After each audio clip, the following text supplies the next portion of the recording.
Si hiciésemos la pregunta, ¿quién es considerado grande en la sociedad actual? ¿Qué contestaríamos?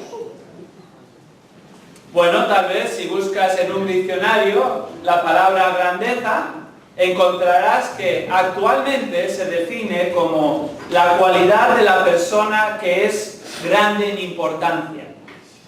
Es decir, una persona importante. Si sigues buscando y viendo las acepciones dentro de esta definición contemporánea de grandeza, observarás que términos sinónimos se manifestarán como majestad y poder. ¿Quién es importante? ¿Que tiene majestad? ¿Que tiene poder? Eso es lo que se considera como grande en el mundo actual. Entonces, bajo esos parámetros, ¿quiénes se consideran grandes? ¿Quiénes representan a la grandeza contemporánea? Bueno, los que ostentan el poder. Por ejemplo, presidentes del gobierno o ministros son personas consideradas grandes.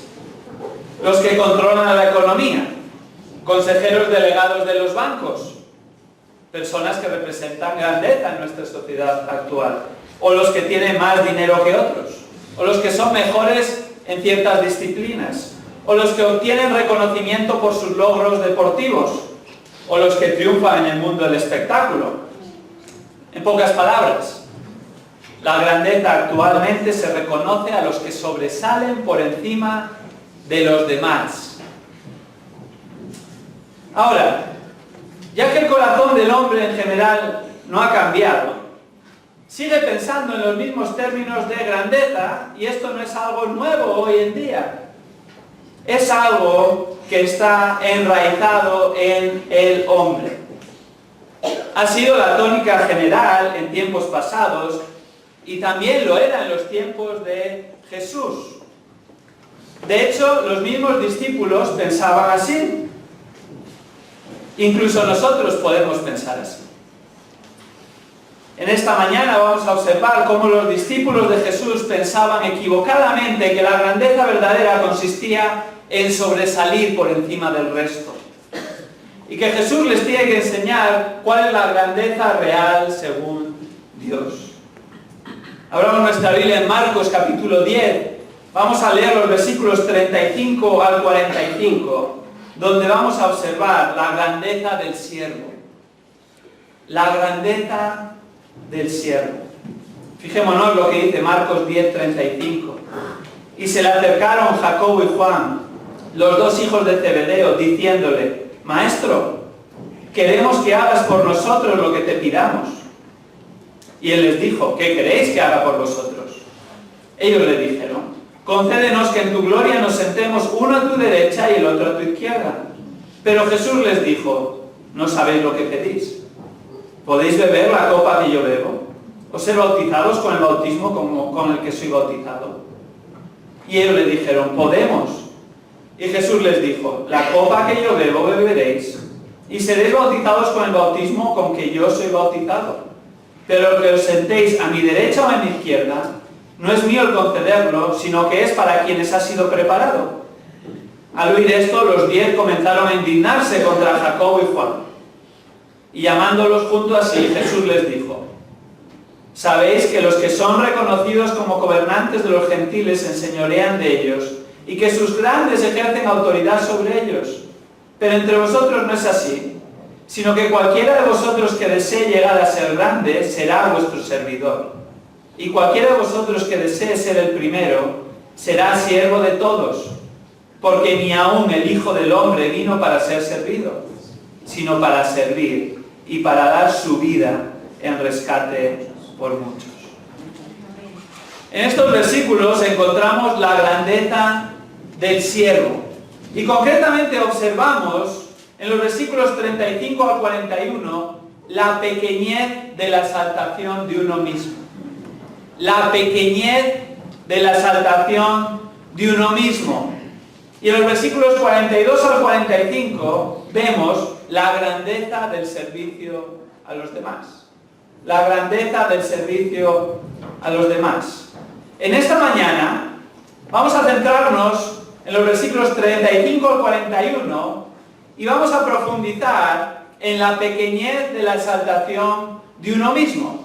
Y la semana que viene vamos a ver la grandeza del servicio a los demás en los versículos 42 al 45.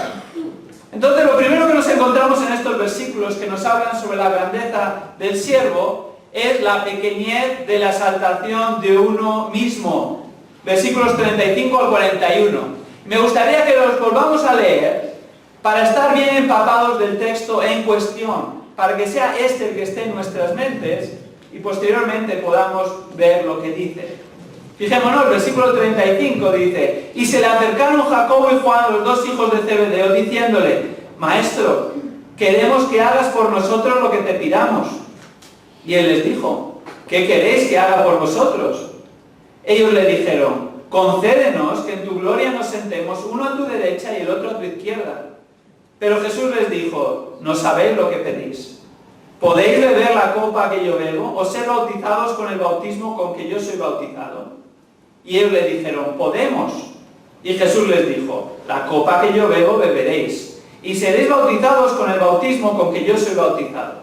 Pero que os sentéis a mi derecha o a mi izquierda, no es mío el concederlo, sino que es para quienes ha sido preparado. Al oír esto, los 10 comenzaron a indignarse contra Jacobo y Juan.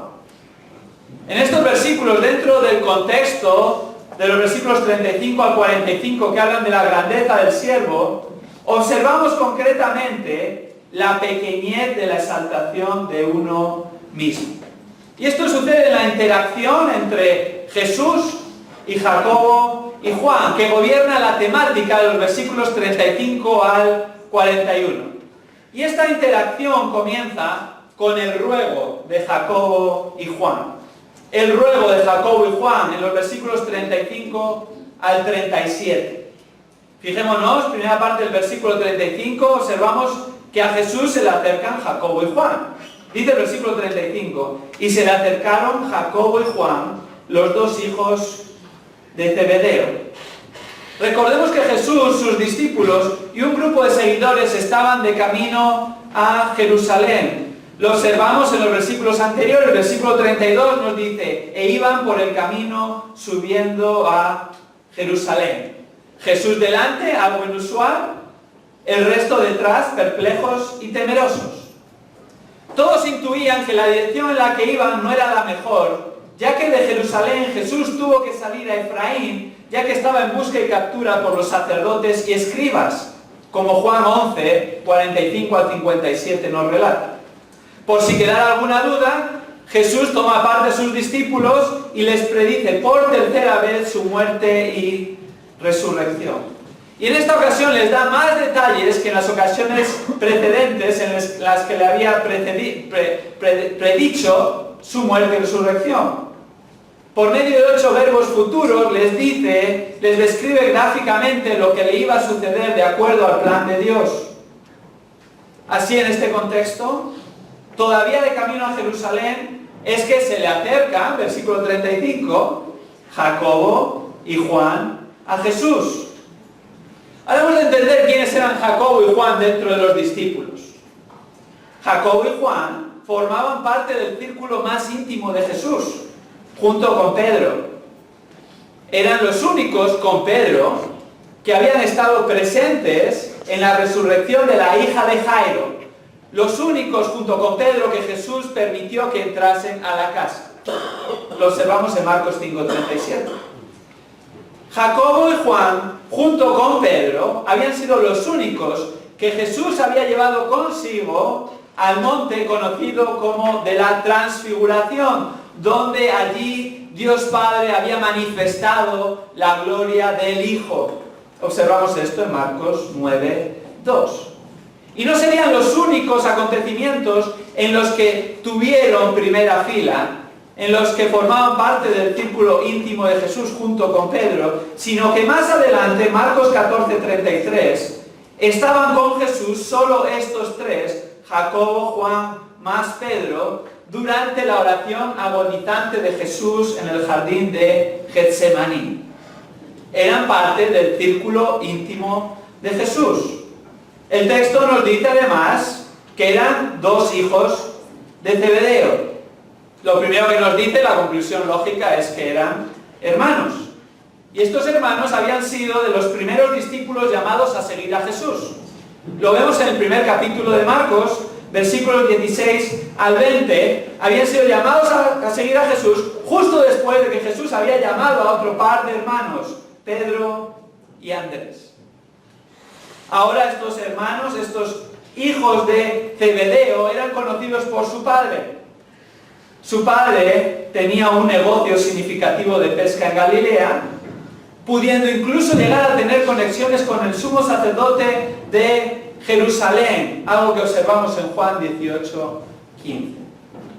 Así que aquí tenemos a Jacobo y Juan, hijos de Zebedeo, hermanos, que seguían a Jesús, que ya habían dejado todo para seguir a Jesús y que formaban parte del círculo íntimo de Jesús y se le acercan a Jesús.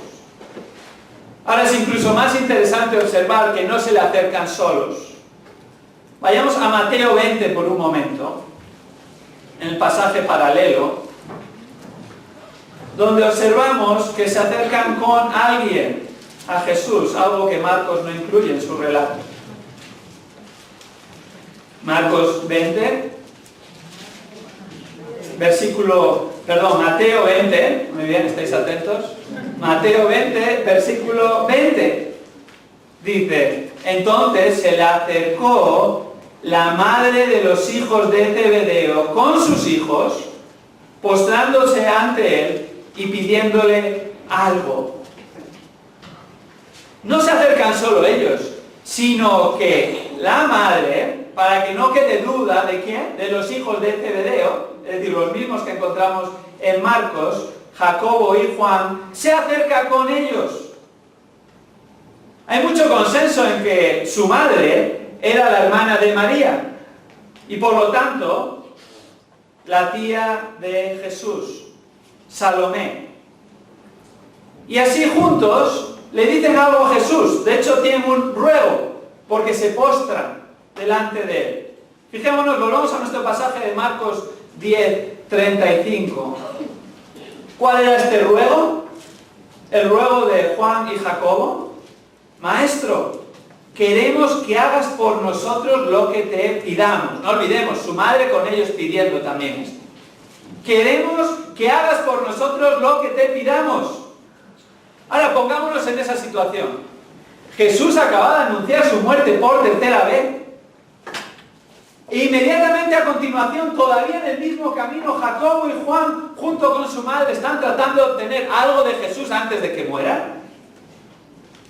Es como si un padre le anuncia a sus hijos que le han detectado una enfermedad terminal, e inmediatamente, en el mismo contexto y sin salir de esa habitación, le empiezan a pedir lo que quieren de la herencia.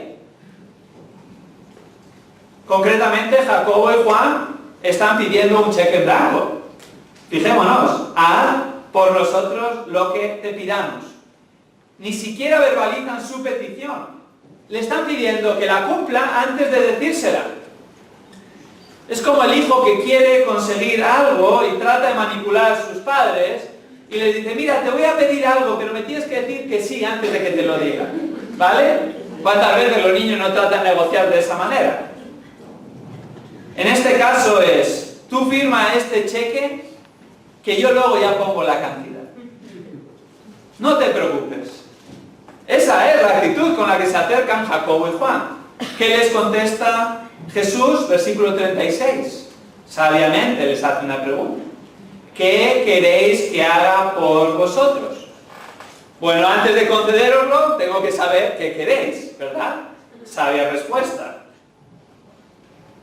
No les contesta afirmativamente, tampoco negativamente en primera instancia, sino que deja abierta la respuesta al contenido de su petición, antes de poder concederla. Así que Jacobo y Juan replican concretando su petición. Fijémonos, versículo 37. Aquí está el contenido exacto del ruego.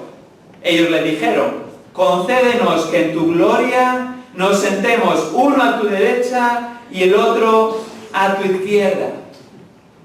Concédenos. Esta era la petición que ellos tenían, esta era la petición de la cual participaba su madre y que incluso su madre estaba pidiendo por ellos, como Mateo 20 nos dice. Este verbo conceder da la idea de mostrar favor. Muéstranos favor, haznos este favor. Un favor que le estaban solicitando a Jesús. Un favor que le estaban solicitando tal vez porque pertenecían a su círculo íntimo y después de haber participado en algunos privilegios querían más. O tal vez un favor fruto de sus conexiones familiares, si es el caso de que su madre, Salomé, como todo indica, era la hermana de María y entonces tía de Jesús terrenal. Fuese la razón por la que fuese, le están diciendo, haznos este favor. No solo eran parte de sus aparentemente discípulos favoritos junto con Pedro, o así pensaban ellos, sino que además posiblemente eran sus primos. Nos vas a poder hacer este favor, ¿no? Tiene todos los ingredientes. ¿Qué favor? Concédenos, fijémonos, versículo 37, sentarnos uno a la derecha y otro a tu izquierda en la gloria. Lo primero es que estos discípulos de Jesús tenían una buena teología. Ellos creían en las promesas del Antiguo Testamento y creían que Jesús era el cumplimiento de ellas. Ellos creían que Jesús era el Mesías, lo cual era cierto.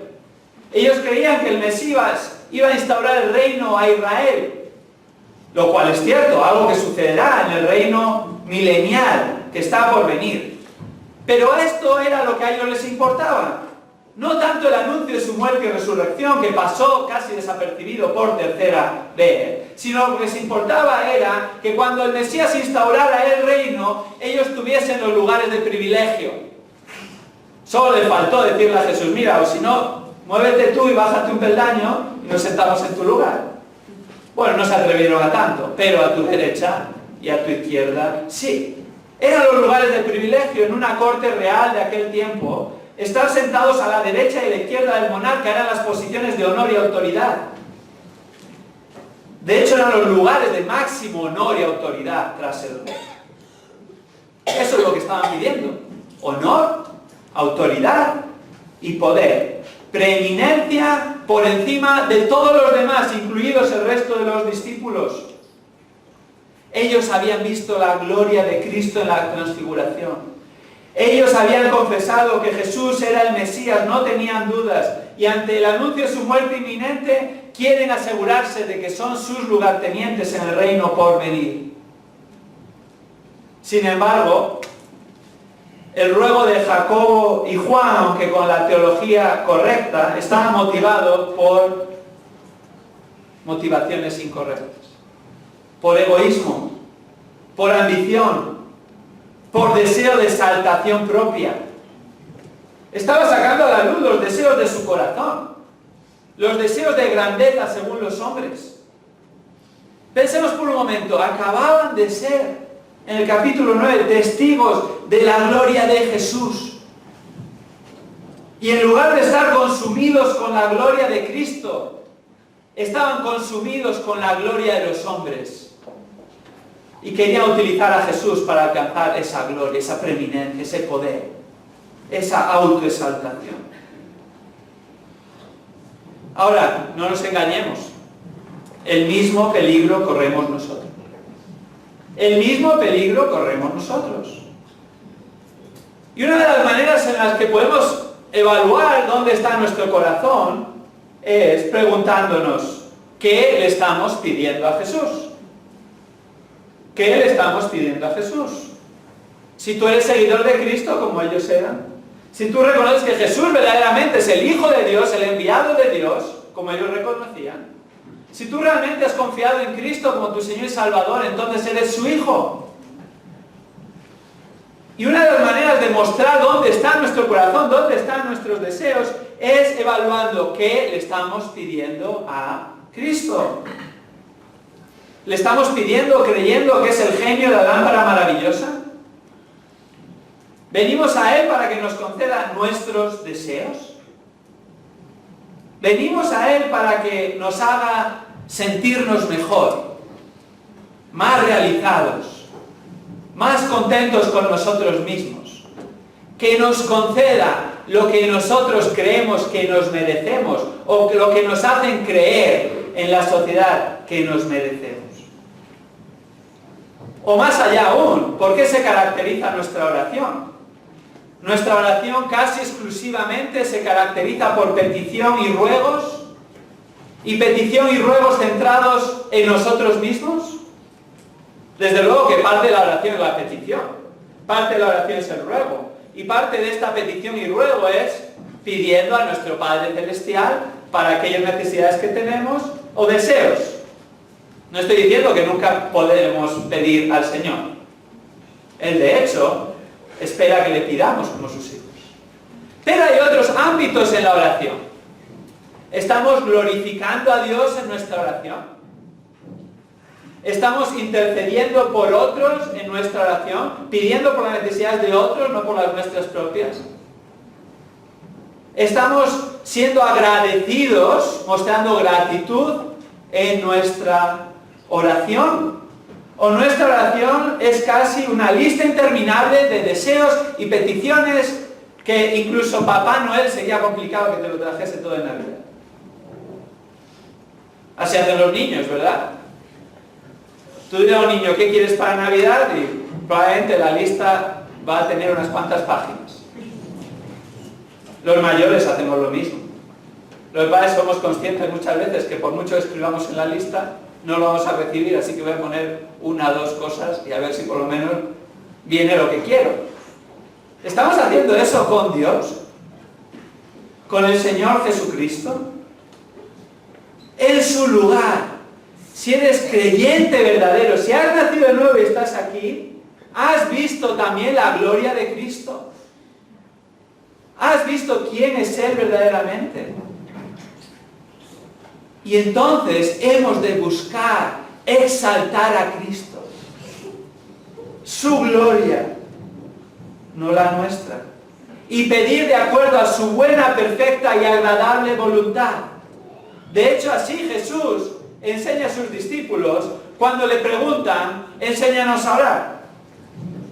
En lugar de decir, hágase mi voluntad, hemos de orar, como afirma Mateo 6:10, hágase tu voluntad, así en la tierra como en el cielo.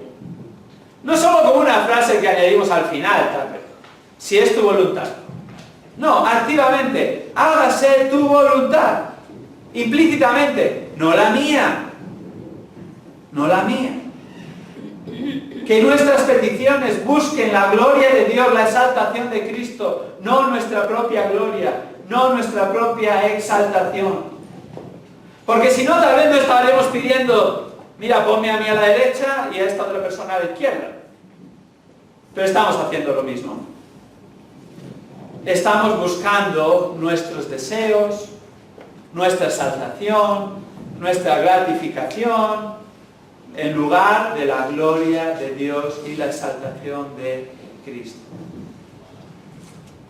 Es la bajeza de la exaltación de uno mismo. Cuando tú te exaltas a ti mismo, no hay lugar para exaltar a que realmente tiene que estar exaltado y ser exaltado. Cristo Jesús, nuestro Salvador. Ahora, la pequeñez de la exaltación de uno mismo continúa en este texto con la respuesta de Jesús. La respuesta de Jesús al ruego de Jacobo y Juan. Fijémonos, versículos 38 al 40. Les contesta Jesús, en primer lugar, dándoles a entender que no sabían lo que estaban pidiendo. Fijémonos, versículo 38. Pero Jesús les dijo, no sabéis lo que pedís. No sabéis lo que pedís. ¿Podéis beber la copa que yo bebo o ser bautizados con el bautismo con que yo soy bautizado? Hemos de parar aquí por un momento. Lo primero que les dice es, no sabéis lo que pedís. No sois conscientes de lo que estáis pidiendo y lo que conlleva vuestra petición. En muchas ocasiones también es así en nuestro caso. Pedimos algo, lo idealizamos, tenemos pensamientos románticos acerca de esa petición y no sabemos todo lo que conlleva si el Señor verdaderamente concediese esa petición. Estamos tan centrados en nosotros mismos. Este era el caso de Jacobo y Juan. Y Jesús les tiene que dar un baño de realidad. No sabéis lo que pedís. Y comienza explicando por qué no saben lo que pedían. Y lo hace por medio de una pregunta. ¿Podéis beber la copa que yo bebo o ser bautizados con el bautismo con que yo soy bautizado? Hemos de entender qué significa esto. La copa y el bautismo son referencias a los sufrimientos por los que tenía que pasar Jesús. ¿Por qué afirmo esto? Vamos a ver en primer lugar beber la copa, qué significa. Y para verlo hemos de entender si hay algún otro pasaje del Antiguo Testamento, otro lugar, en el Nuevo, en el Antiguo, que explica qué es esto de beber la copa, cómo se usa generalmente en ese contexto. No está hablando literalmente, no está hablando de beber una copa, porque podrían beberla tranquilamente, sino que está hablando en sentido metafórico. ¿A qué se está refiriendo? Y cuando vemos que en la Biblia se usa beber la copa en sentido metafórico, en el Antiguo Testamento significa tener la experiencia plena de algo. Experimentar plenamente algo. Y se usa en dos casos. Se usa en casos de gozo, como el Salmo 23.5, o el Salmo 116.13, o se usa en casos de sufrimiento. Varios pasajes, Salmo 75, Isaías 51, Jeremías 25, Zacarías 12. En este caso, les acaba de anunciar su muerte, sus sufrimientos, sus padecimientos, estos estaban por venir, y se está refiriendo a la experiencia plena del sufrimiento por el que él iba a pasar. Concretamente, lo más plausible es que se esté refiriendo a que iba a recibir la ira de Dios por los pecados de los que iba a salvar. Jesús iba a experimentar plenamente el sufrimiento por cargar y pagar por nuestros pecados en la cruz. Pero no solo eso, sino todo el sufrimiento que iba a estar asociado, como les acababa de anunciar anteriormente, por medio de esos 8 verbos, todos de sufrimiento y padecimiento, salvo uno, la resurrección. Hasta tal punto que en Mateo 26:39 nos acordamos, Jesús en Getsemaní cae sobre su rostro al suelo, afligido hasta el punto de la muerte, y clama a su Padre: Padre mío, si es posible, que pase de mí esta copa, pero que no sea como yo quiero, sino como tú quieras. Ahora, no solo les habla de la copa, sino de ser bautizados con el bautismo con que soy bautizado. Igualmente una referencia a sus sufrimientos que concluirían en su muerte. Bautizar significa simplemente estar inmerso o sumergir completamente. Y cuando se usa en sentido metafórico, como es este caso, se refiere a estar inundado de calamidades.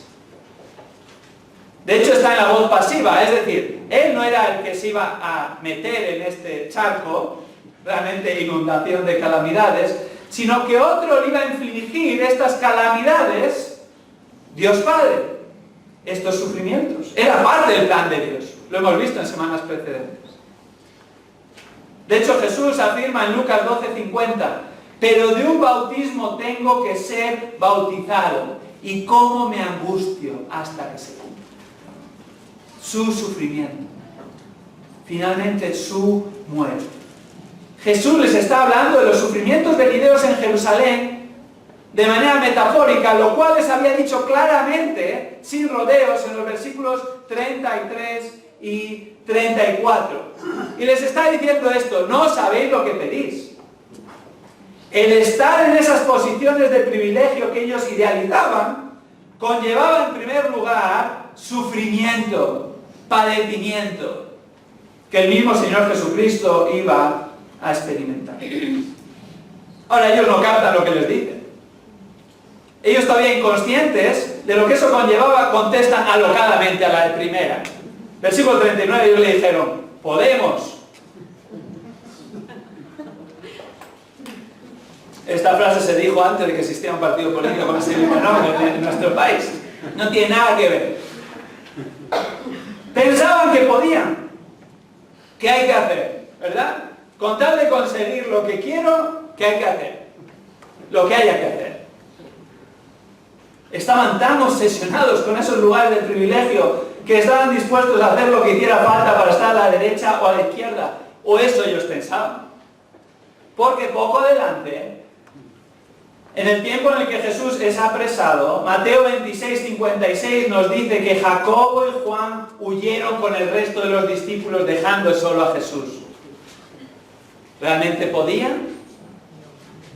No podían. Pero además no entendían realmente lo que Jesús les estaba diciendo. No lo habían entendido cuando les había hablado claramente por 3 ocasiones de su muerte y padecimientos. ¿Cómo lo iban a entender las implicaciones que Jesús está hablando metafóricamente aquí?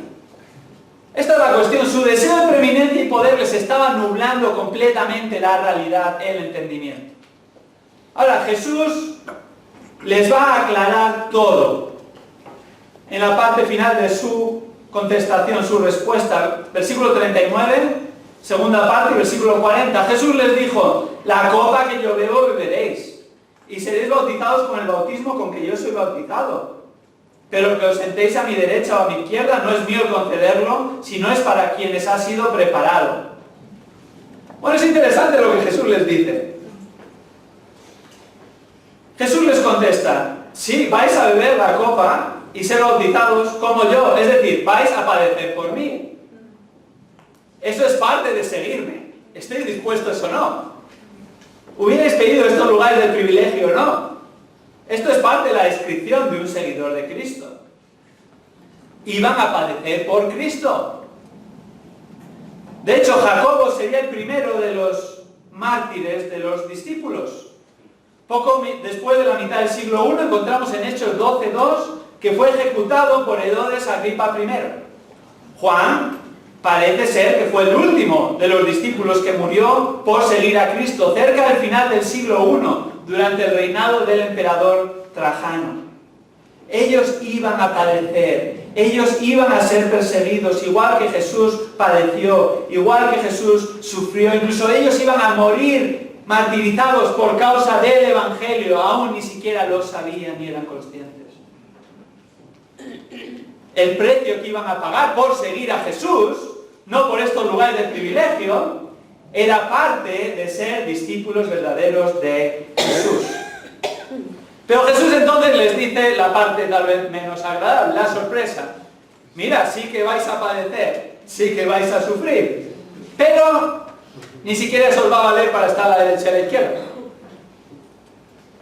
Esto es como cuando dices que estás dispuesto a hacer lo que haga falta por conseguir tal cosa.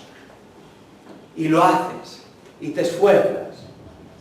Y cuando llegas al final, no te dan lo que esperabas. Bueno, eso prueba tu motivación. ¿Solo lo estabas haciendo para conseguir eso que deseabas? ¿O lo estabas haciendo verdaderamente? ¿O estabas convencido que era lo que tenías que hacer? En este caso, Jesús les dice: sí vais a sufrir por seguirme a mí.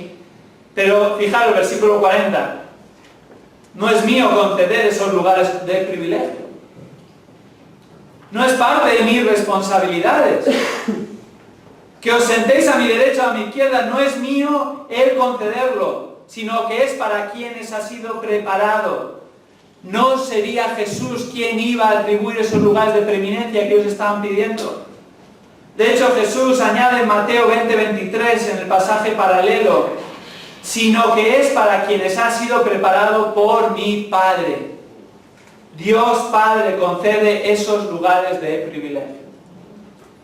Esos lugares de privilegio no iban a ser asignados a dedo, no iban a ser asignados por afinidad familiar, si es que verdaderamente eran primos de Jesús, no iban a ser asignados por cercanía a Jesús, porque eran parte del círculo íntimo junto con Pedro, ni tampoco iban a hacer un casting para ver quiénes eran los más apropiados para esos puestos, sino que ¿quién los iba a conceder? Dios Padre. ¿Cómo los iba a conceder Dios Padre? Como quiera, de acuerdo a su soberana voluntad. Puestos que ya estaban preparados para aquellos que Dios quiera. En cierta manera, y salvando las distancias, este episodio de Jacobo y Juan se asemeja, en cierta manera y salvando las distancias, a los casos de corrupción que se ven a menudo en nuestra sociedad. Cuando tratan de conseguir ese contrato, esa obra, ese puesto de trabajo y vienen apelando, mira, hombre, soy tu familiar. O mira, nos conocemos de hace muchos años, a ver qué puedes hacer por mí, me puedes dar ese lugar, ese puesto, puedes hacer algo para que yo sea el que tenga más posibilidades de obtenerlo. Pero tampoco Dios va a asignar ese puesto por lo que algunos creen que es lo justo. Un concurso de méritos, unas oposiciones. ¿Quién lo merece más? ¿Quién ha hecho más? No. ¿Cómo se van a conceder? En la voluntad de Dios. A quien Dios quiera. Porque Dios es soberano. Dios es justo. Y Dios es el único que tiene el poder de concederlo, Dios Padre. Él nunca se equivoca y sabe lo que es mejor. Y así hemos de entender para el resto de la vida.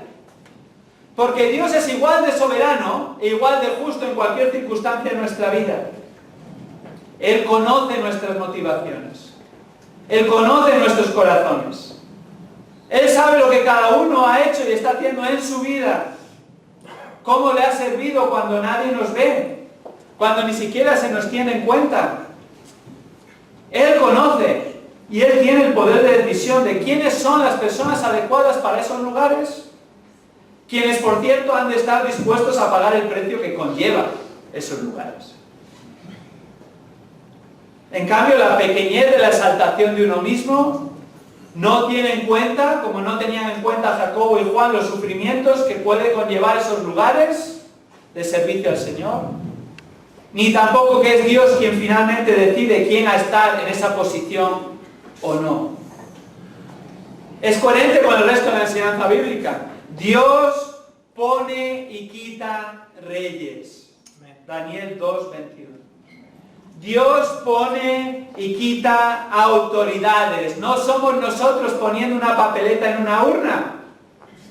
Es Dios quien pone y quita gobernantes. Romanos capítulo 13. Y nosotros hemos de someternos a ellos y orar por ellos. Salvo que nos obliguen a hacer algo que va en contra de la voluntad de Dios o nos prohíban hacer algo que Dios ordena claramente en su palabra. En tantas ocasiones creemos que nosotros estamos en control, pero finalmente Dios siempre está en control de cada situación. La interacción de Jesús con Jacobo y Juan concluye con la reacción del resto de los discípulos. Fijémonos cómo responde el resto de los discípulos. Versículo 41. Al oír esto, los 10 comenzaron a indignarse contra Jacobo y Juan. Los 10, el resto de los discípulos que se conocían como los 12. Quitas a 2, ahí están el resto, los 10.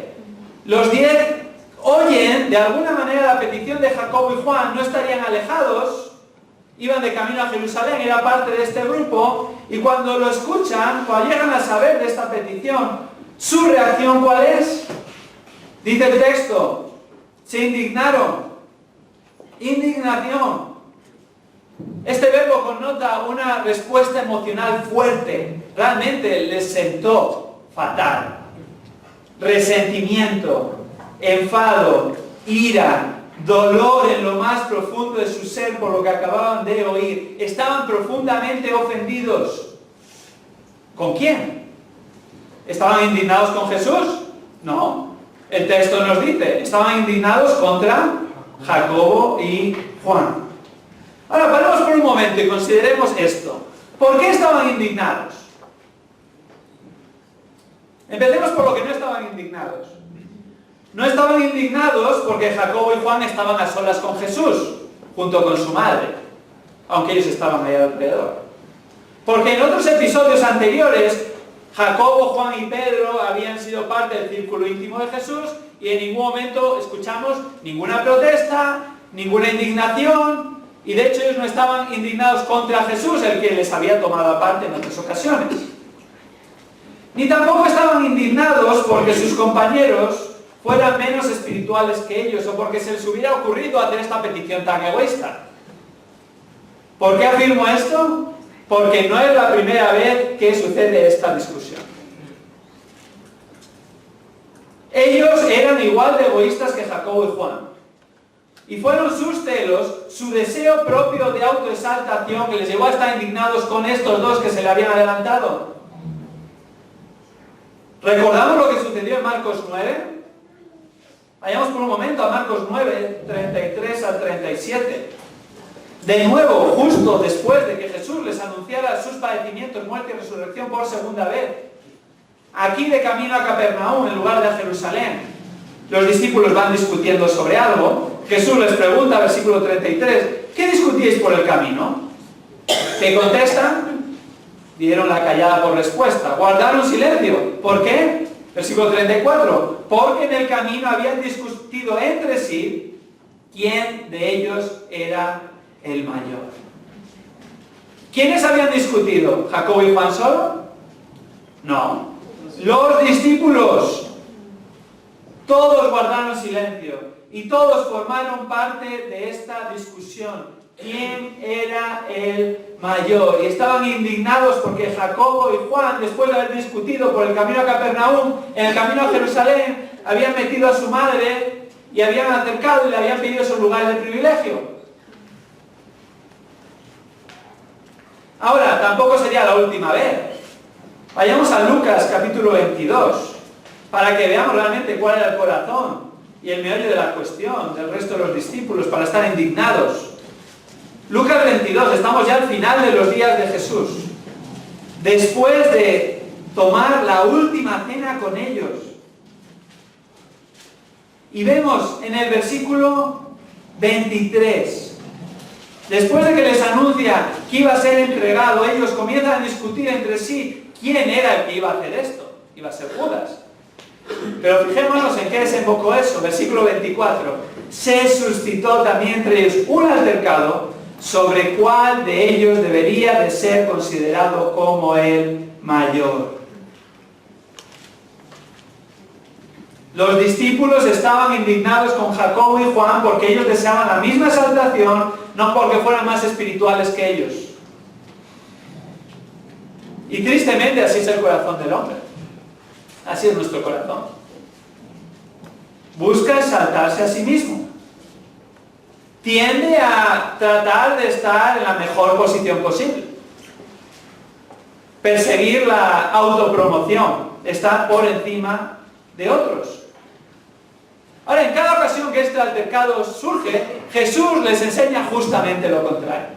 Y vamos a andar en ello la semana que viene. Pero Jesús nos enseña que como hijos de Dios, como seguidores de Cristo, esto no ha de ser así, sino que hemos de estar contentos, satisfechos, con la posición, sea la que sea, que Dios nos ha dado en su soberana voluntad. Satisfechos, no resignados, es muy distinto. Esto se aplica a distintos ámbitos. Sí, probablemente nadie aquí está pidiendo sentarse a la derecha y a la izquierda de Jesús.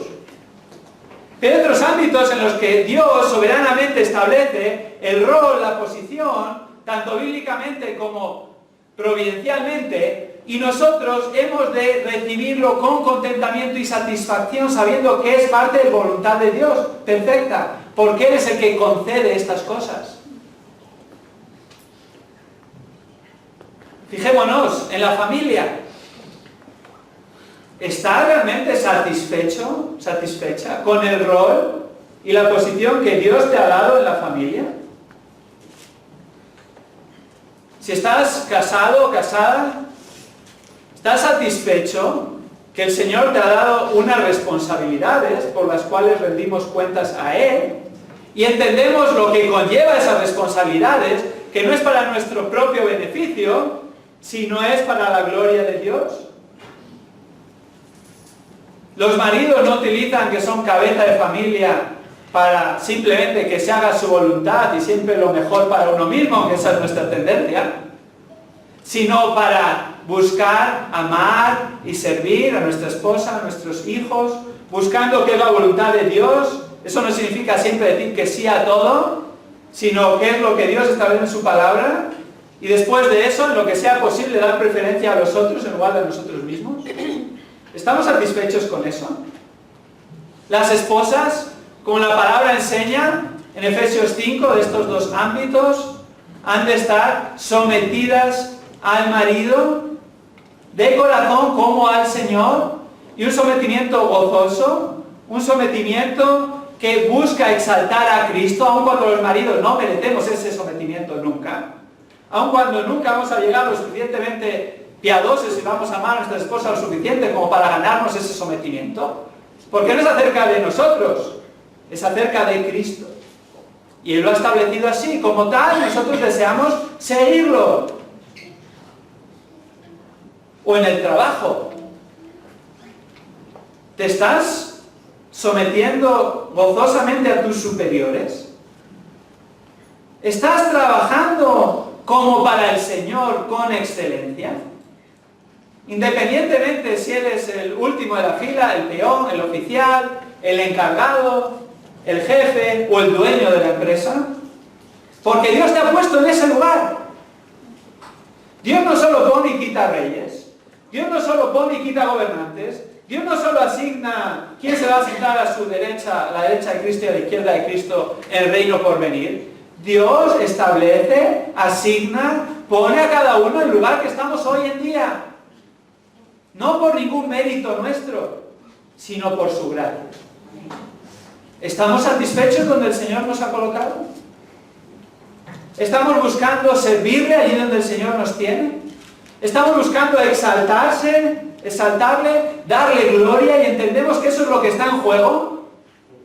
No pensar, a ver cuándo salgo de esta situación, porque madre mía, me gustaría estar en esa otra. Primero, normalmente no sabemos lo que es estar en esa otra. Y estamos pensando idealísticamente. No sabemos el precio que hay que pagar. Y tal vez en el trabajo las horas extras que hay que hacer. Y todo lo que hay que llevar adelante y cómo hay que recibir las críticas y el sacrificio del jefe. Solo vemos que tiene más autoridad y cobra más. Es todo lo que consideramos. Bueno, Dios lo ha puesto ahí. Si tú eres jefe, te ha puesto ahí para exaltar su nombre. Ahora, si nos ha puesto como empleados, Dios nos ha puesto ahí también para exaltar su nombre, y estamos gozosos porque entendemos que es su voluntad, porque es un Dios soberano.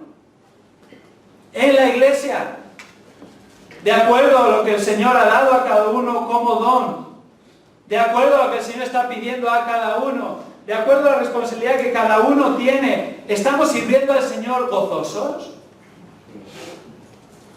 Porque somos sus hijos. Porque tengamos esto claro, el Señor no nos necesita a ninguno de nosotros. Amén. Todos somos necesarios, pero ninguno imprescindible. El Señor nos da el privilegio de servirle como sus hijos. El privilegio. No le estamos haciendo ningún favor a Dios. No nos equivoquemos. Ahora, donde nos coloca, le estamos sirviendo con los dones que nos ha dado. Lo consideramos un privilegio y le estamos sirviendo para su gloria, para su exaltación, para la gloria de su nombre. En la interacción de Jesús con Jacobo y Juan, observamos la pequeñez de la exaltación de uno mismo. De exaltarse a uno mismo. Y finalmente la insensatez. Porque por mucho que tú te quieras exaltar, no lo vas a conseguir. Si hay gente que le gusta exaltarse a sí mismo, y todos una medida u otra lo hacemos. Pero hay gente que a veces destaca. Le gusta hablar de sí, le gusta contar sus logros, le gusta salir en la foto, le gusta que vean lo que hace, y si no lo han visto, lo cacarea para que todos sepan lo que está haciendo. Y nosotros también somos así, ¿verdad? En una medida en otra. Eso hoy en día lo vemos de muchas maneras, pero una manera actual de autoexaltación muy sutil se ve en las redes sociales. Las redes sociales no son malas en sí mismas, ¿vale? El problema no está en las redes sociales, el problema está en el corazón del hombre. Y si no se va a dar salida a eso por las redes sociales, se da salida por otro lugar. Pero observamos realmente, ¿qué hace la gente cuando publica cosas de sí mismo en las redes sociales? Publica lo bueno, sus logros, sus hazañas, sus aventuras destacables. No publican sus fracasos, no ponen, hoy he discutido con mi mujer. No publican en la red social, hoy he suspendido el examen, quiero que todos lo sepáis. Solo se sube la mejor foto. Tú sacas varias fotos, seleccionas la foto para subirla, no dices, ¿sabes cuál es la peor? La voy a subir.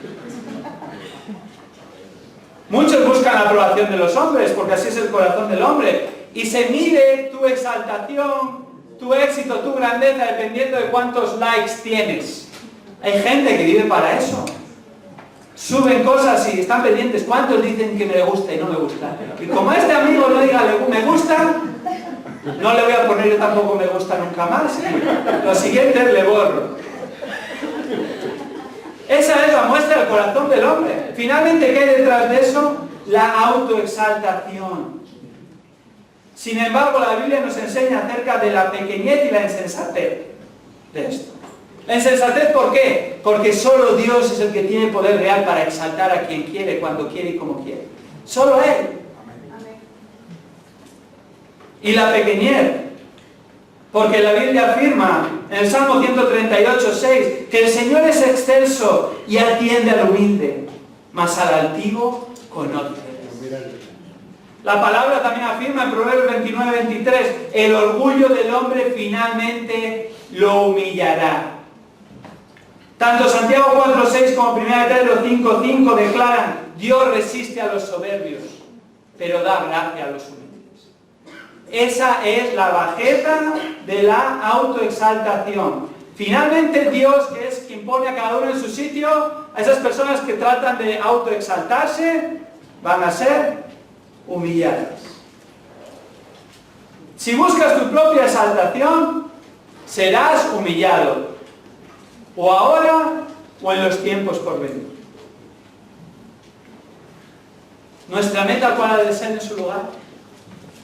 Exaltar a Cristo, exaltar a nuestro Salvador, ponerle en lo alto, y Cristo pagó el precio. Él bebió la copa que tenía que beber. No se hizo su voluntad, sino la del Padre. Él pasó por el bautismo que tanto le angustiaba que tenía que pasar, llegando a su muerte. Y en su humillación, haciéndose hombre, obedeciendo al Padre hasta el punto de la muerte y muerte de cruz, Dios Padre lo exaltó.